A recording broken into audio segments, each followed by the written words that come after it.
Have you ever heard your child say something, and you knew instantly those weren't their words? A sentence they couldn't possibly understand. A line spoken with a tone that doesn't belong to them. A phrase delivered with a coldness that feels way too familiar. If you've ever felt that punch in the chest, don't tell yourself you're overreacting. Don't blame yourself for being too sensitive, because that moment isn't random.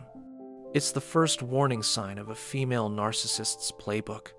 Psychological abduction, the rewriting of your child's inner world. When your kid suddenly pulls their hand away, when their face goes blank around you, when they repeat accusations they don't even understand. That's not because you're a bad father. It's not because your child changed overnight. It's because someone else has started rewriting their reality, one poisoned sentence at a time. Narcissistic mothers don't just turn kids against their dads. They invade the child's narrative and recast you as the villain of a story you never wrote. And if you're seeing these signs, you need to know the process has already begun. Today, we're exposing exactly how she does it and how you take the truth back. Let's begin.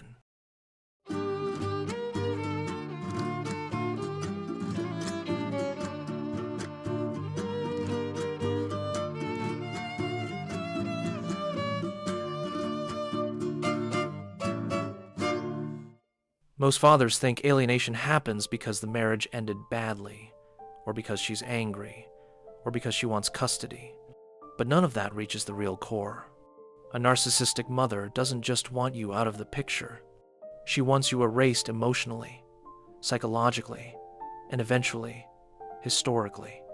And the reason is much darker and much older than the divorce.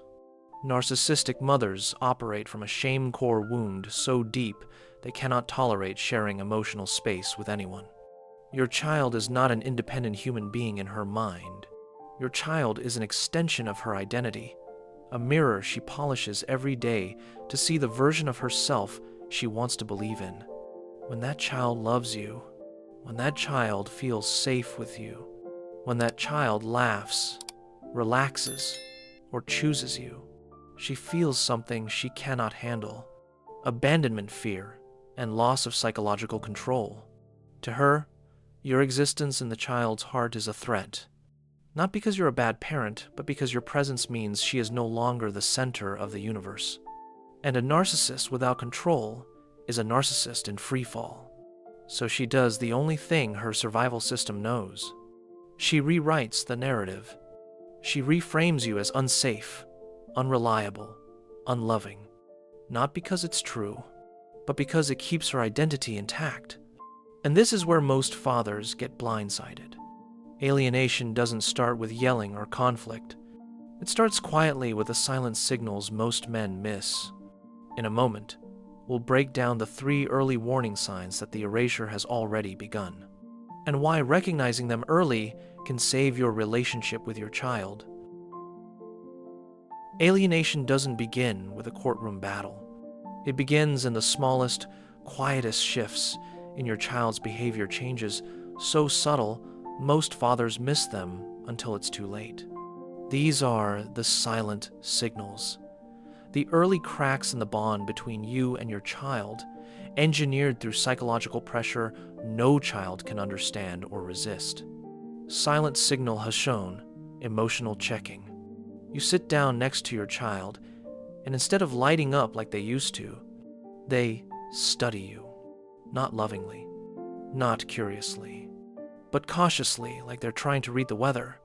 They want to know, is it safe to be close to you today?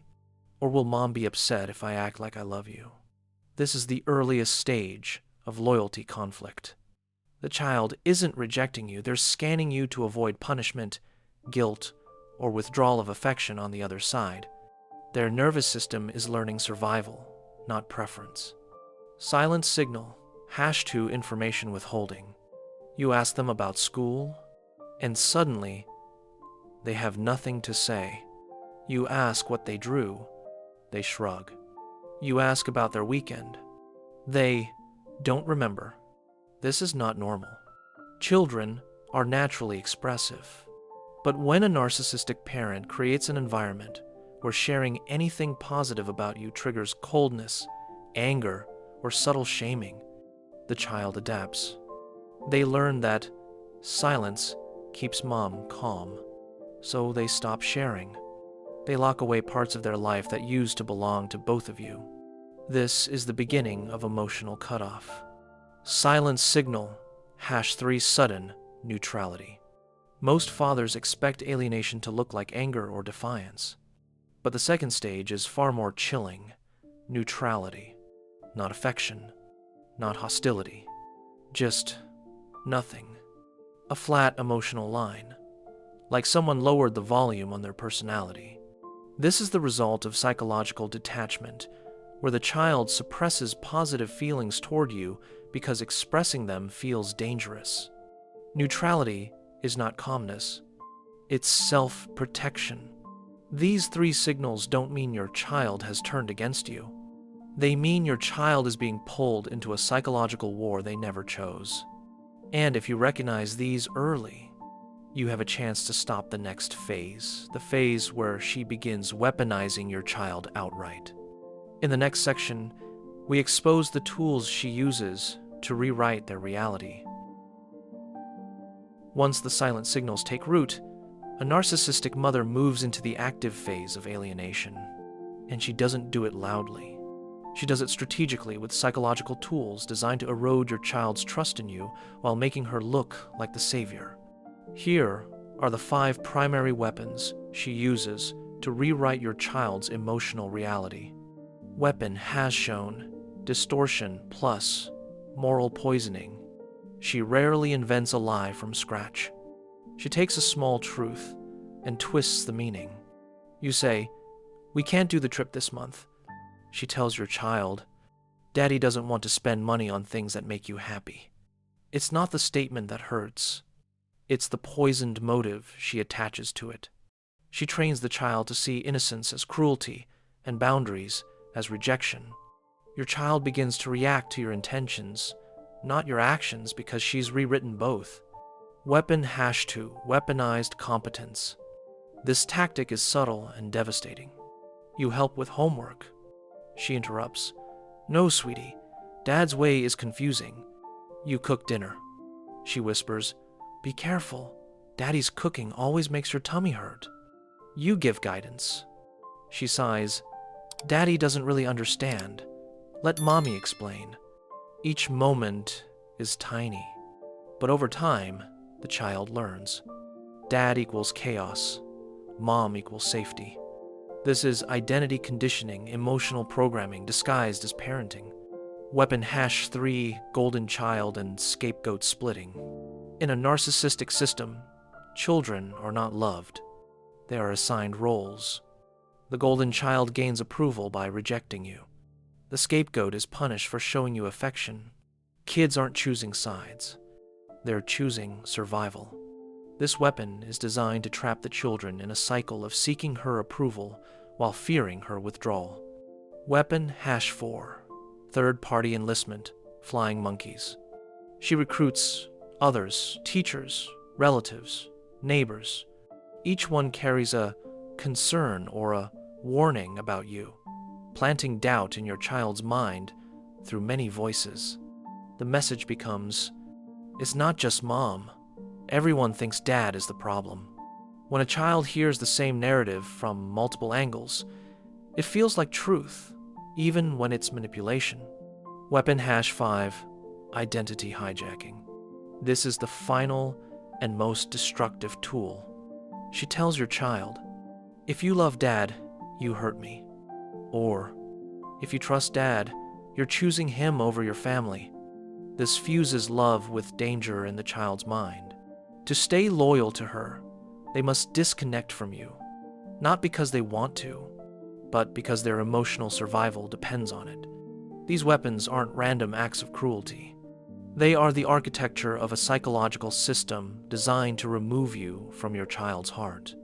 And unless you counter them with precision, the damage can become permanent. That's why the next part matters. The psychological counterattack that actually reverses the process. You cannot out-argue a narcissistic system. You cannot out-explain it. You cannot out-sacrifice it. But you can out-strategize it by shifting from emotional defense to psychological offense. These 7 boundaries aren't about controlling her.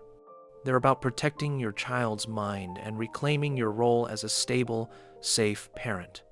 Boundary #, never justify, ever. When your child repeats one of her distortions, your instinct is to explain. Don't. Justifying reinforces guilt. Instead, say, "I hear you.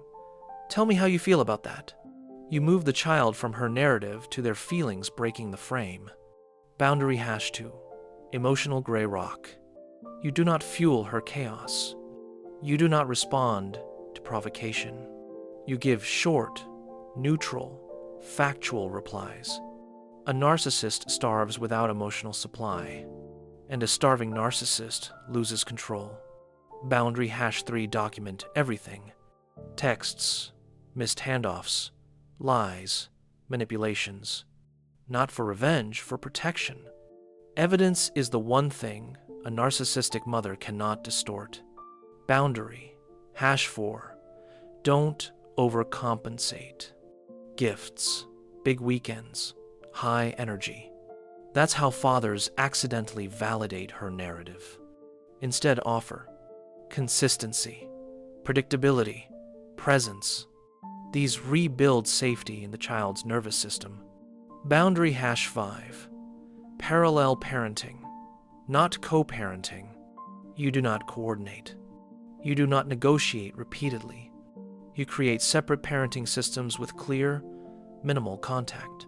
Parallel parenting removes 80% of the manipulation channels. Boundary #6, witness strategy. Whenever possible, have a third party present at exchanges or communications. This neutralizes accusations and reduces distortion. It also protects the child from witnessing conflict.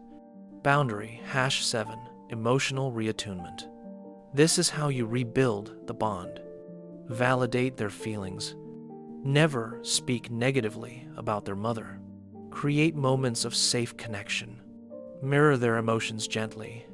You become the calm their heart returns to. These 7 boundaries don't attack her. They stabilize you. And a stable father is the one thing her system cannot overpower. In the final part, we bring this full circle and reveal what happens when the narcissistic system collapses. A narcissistic system cannot sustain itself forever. It always collapses, quietly at first, then all at once. The golden child grows up and realizes the love they earned was conditional. The scapegoat understands that the shame they carried was never theirs. And the day comes when both stand in the ruins of her manipulation, confused, hurting, searching for truth. And in that moment, they will look for the person who never wavered. The one who didn't collapse, didn't retaliate, didn't poison them back. The one who remained a steady, safe presence. They will look for you. Your child doesn't hate you. They're surviving a system designed to control them. And when that system finally breaks, your consistency becomes their way home. So hold the line. Be the calm they can return to. Be the truth they eventually rediscover. That is your power. That is your role. That is why you fight. If this message hit something in you, take a moment. Subscribe to the channel so more fathers can find this. And in the comments, tell me the one moment that made you realize the alienation had begun. Your story might be exactly what another dad needs to hear.